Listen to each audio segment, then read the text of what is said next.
Picture a world where the most powerful empire on earth is not ruled by a king, but by an emperor. An empire so vast, so ancient, and so convinced of its own cultural supremacy that it refers to itself as the Middle Kingdom, the very center of the civilized world. This was China under the Qing dynasty in the early 1800s. And now, picture a fleet of British warships, powered by steam and iron, appearing on its horizon.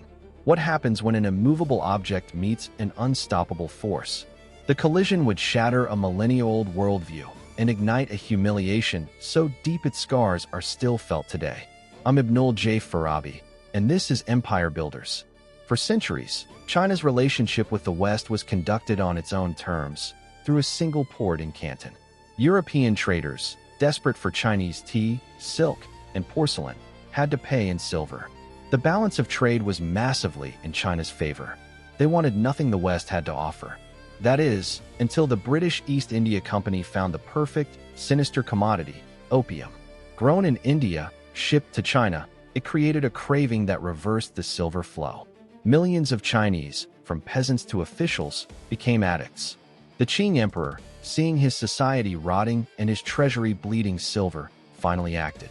He sent a principled, determined official named Lin Zexu to Canton. Lin confiscated and destroyed thousands of chests of British opium, a defiant act of sovereignty. But to the British, this wasn't about morality. It was about the free market. It was about the balance of payments. The destruction of their property became the perfect pretext for a war they had been itching to fight. This was the ultimate clash of civilizations. On one side, a Confucian empire valuing order, hierarchy, and agricultural virtue. On the other, a rapidly industrializing Britain, fueled by capitalism, gunboat diplomacy, and a belief in its own racial and technological destiny. The Opium War, which began in 1839, was less a war and more a brutal demonstration. British steamships, like the Nemesis, could maneuver against the wind and tide, rendering China's wooden junks and shore batteries obsolete. It was an industrial-age weapon against a medieval one. The Treaty of Nanjing that ended the war in 1842 was a document of profound subjugation. China was forced to cede the island of Hong Kong. It had to open 5 ports to foreign trade. It granted British citizens extraterritoriality, meaning they lived under British law, even on Chinese soil.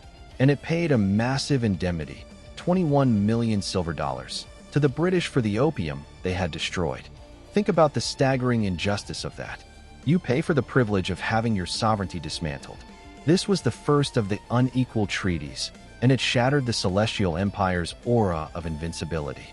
The Middle Kingdom was suddenly on its knees, forced to acknowledge a barbarian power as its equal, or even its superior.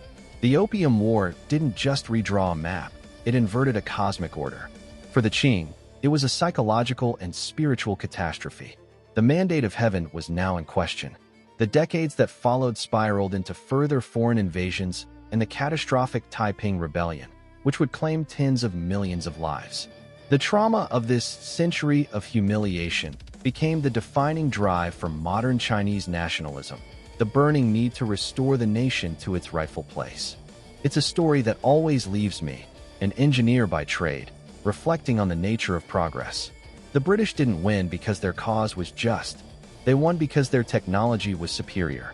Industrial innovation, in that moment, became the ultimate instrument of power. But it also reveals a darker truth, that progress without ethics, power without principle, can lead a civilization to use its greatest advancements to enable something as vile as a drug war. It's a reminder that the arc of history is bent not just by ideas and empires, but by pistons, by steam, by the cold calculus of profit, and by the devastating human cost that calculus so often ignores. For Empire Builders, I'm Ibnul Jaif Farabi. This is a Light Knot Studios production. You can find more of our stories at https://www.lightknotstudios.com.